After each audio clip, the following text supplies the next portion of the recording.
Today, the topic of discussion is infectious bovine keratoconjunctivitis, which is also known as pink eye. Pink eye is basically a very common disease of beef as well as dairy cattle, but it is also common in calves as well as in small ruminants like sheep and goat. This is basically a disease of eye, and it is characterized by four typical signs, and these include blepharospasm, conjunctivitis, lacrimation, and corneal opacity, finally followed by ulceration. As you can see in this picture that this animal is suffering from pink eye disease. There is very high discharge of lacrimation, and in this disease you can see in this picture you can see that there is opacity of the cornea, and finally in this picture you can also see that there is opacity and bluishness of the cornea. So these are very common signs of pink eye disease. We will discuss later that how these signs appear and how we have to treat this disease as well. So first of all, we will discuss about its etiology. Infectious bovine keratoconjunctivitis or pink eye, it is caused by a gram-negative bacterium, which is known as Moraxella bovis. As you can see in this picture, that this is Moraxella bovis bacteria. It is pinkish in color after staining, and it indicates that it is gram-negative in nature. Then there are multiple risk factors for pink eye disease. These factors include ultraviolet solar radiations. When there is exposure of ultraviolet rays, there is irritation in the eye, and when there is irritation in the eye, there is breakdown of the epithelial cells. When there is breakdown of the epithelial cells, the Moraxella bovis can enter through that break points and cause pink eye. And then comes flies.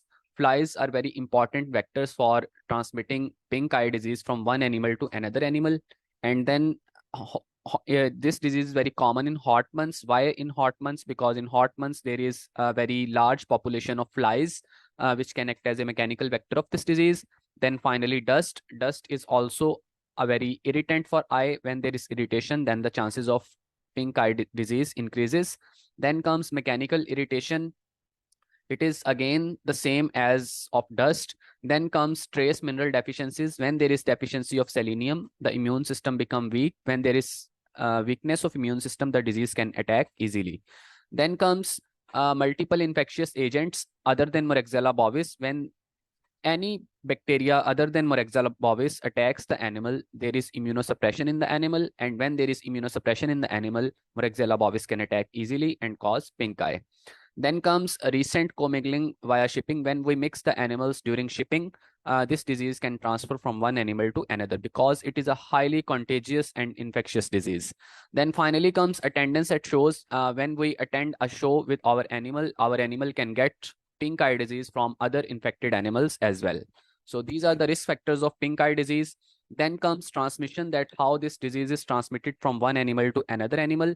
As I told you that it is a very highly contagious and infectious disease. Cattle is basically a reservoir of this bacteria. That's why this bacteria can remain on the herd for long time, from years to years.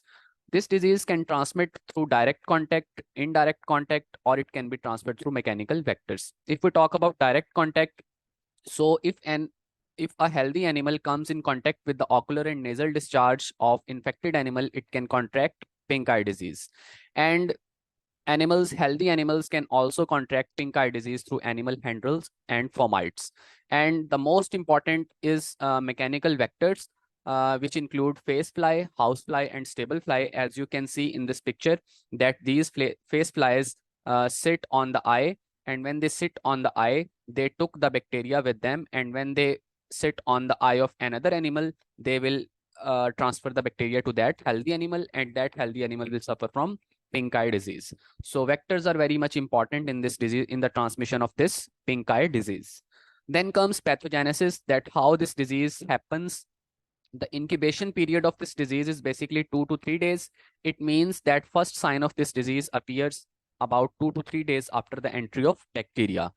And as far as the virulence factors of this bacteria involved are concerned, there are multiple virulence factors of Moraxella bovis, but two are very important with respect to the pathogenesis. First is FIMRI, and second one is beta hemolytic toxins. We will discuss that what these toxins basically cause, what these virulence factor basically cause. There are multiple stages. We can divide this pathogenesis of this disease into four different stages: stage 1, stage 2, stage 3, and stage 4. In the first stage, the animal will show signs of blepharospasm, photophobia, and conjunctivitis along with lacrimation. So the most common sign in first stage is conjunctivitis and lacrimation. As you can see in this picture that there is conjunctivitis, inflammation of conjunctiva, and there is discharge of ocular fluid, which is called as lacrimation. And in the second stage, there is grayish cloudiness of the eye, and there is peripheral vascularization of cornea. What is grayish cloudiness? Basically, in stage 2, there is a formation of grayish point in the center, and that grayish point spread towards the periphery. And what is vascularization? Vascularization is basically formation of blood vessels in the cornea, and this vascularization basically starts from periphery and then move towards center. So remember that the grayish cloudiness starts from center and spreads towards periphery, but vascularization starts from periphery and spreads towards center. And as you can see in this picture that due to vascularization, the cornea, the edges of the cornea have become pinkish in color. That's why this disease is commonly known as pink eye disease. And in the third stage, there is lysis of the corneal epithelium. When there is lysis of the corneal epithelium, there will be formation of ulcers, and that ulcer is very clearly demarcated by pit formation in the cornea, as you can see in this picture. And when there is lysis of corneal epithelium, the cornea becomes yellowish in color. And in the final stage, there are two options. Either the disease can heal or it can become more severe. Normally it heals. What happens in the fourth stage? The ulcer heals. This ulcer will heal and it will leave a scar, because scar is a remnant of healing process. And what is second option in the stage 4? The disease can become more severe and it will lead to iris prolapse, and finally animal will become permanently blind. Then there is no reversal of this disease. So this is very brief pathogenesis of this disease. Then comes clinical signs. That what clinical signs you may see during pink eye disease. It is basically a very acute and tends to spread rapidly because it is highly contagious disease. And in this disease, you may sign in single eye or in both eye. It means it could be unilateral or bilateral. The initial signs that you will see in animal who is suffering from pink eye includes photophobia, blepharospasm, and epiphora. Photophobia is basically fear from the light. Animal will fear from the light and will love to go into the shade. And blepharospasm is basically uncontrolled movement of the eyelids. And epiphora is basically increased production of ocular discharge. As you can see in this picture that there is very high production of lacrimal discharge. This phenomena is called as epiphora. And in the later stages of the disease, the discharge becomes mucopurulent. Initially, in the earliest signs, the discharge is watery in nature, but in later stages, the discharge become mucopurulent, means it will contain mucus as well as pus. And finally, mucopurulent discharge will be followed by conjunctivitis and keratitis. Conjunctivitis is basically inflammation of the conjunctiva of the eye, and keratitis is basically inflammation of the cornea. As you can see in this picture, that cornea has inflamed. And finally, after keratitis, there is corneal ulceration. There will be lysis of the corneal epithelium, and when there is lysis of the epithelium, there will be formation of ulcers in the cornea. That is called as corneal ulceration. So these are the typical signs of pink eye disease in all the animals, including small ruminants as well as large ruminants. So finally comes the treatment of this disease. This disease is very easily treated with the help of antibiotics. That is a very good news. And we have multiple options for antibiotics, but only 2 antibiotics are approved by FDA for pink eye disease. That includes long-acting oxytetracycline, as you can see in this picture, which is coming in the market with the name of Oxtra LA. And its dose rate is 20 mg per kg through intramuscular or subcut route, and it should be repeated after 48 hours. And second FDA-approved drug for pink eye treatment is teluthromycin, and its dose rate is 2.5 mg per kg, and it should be injected once through subcut route.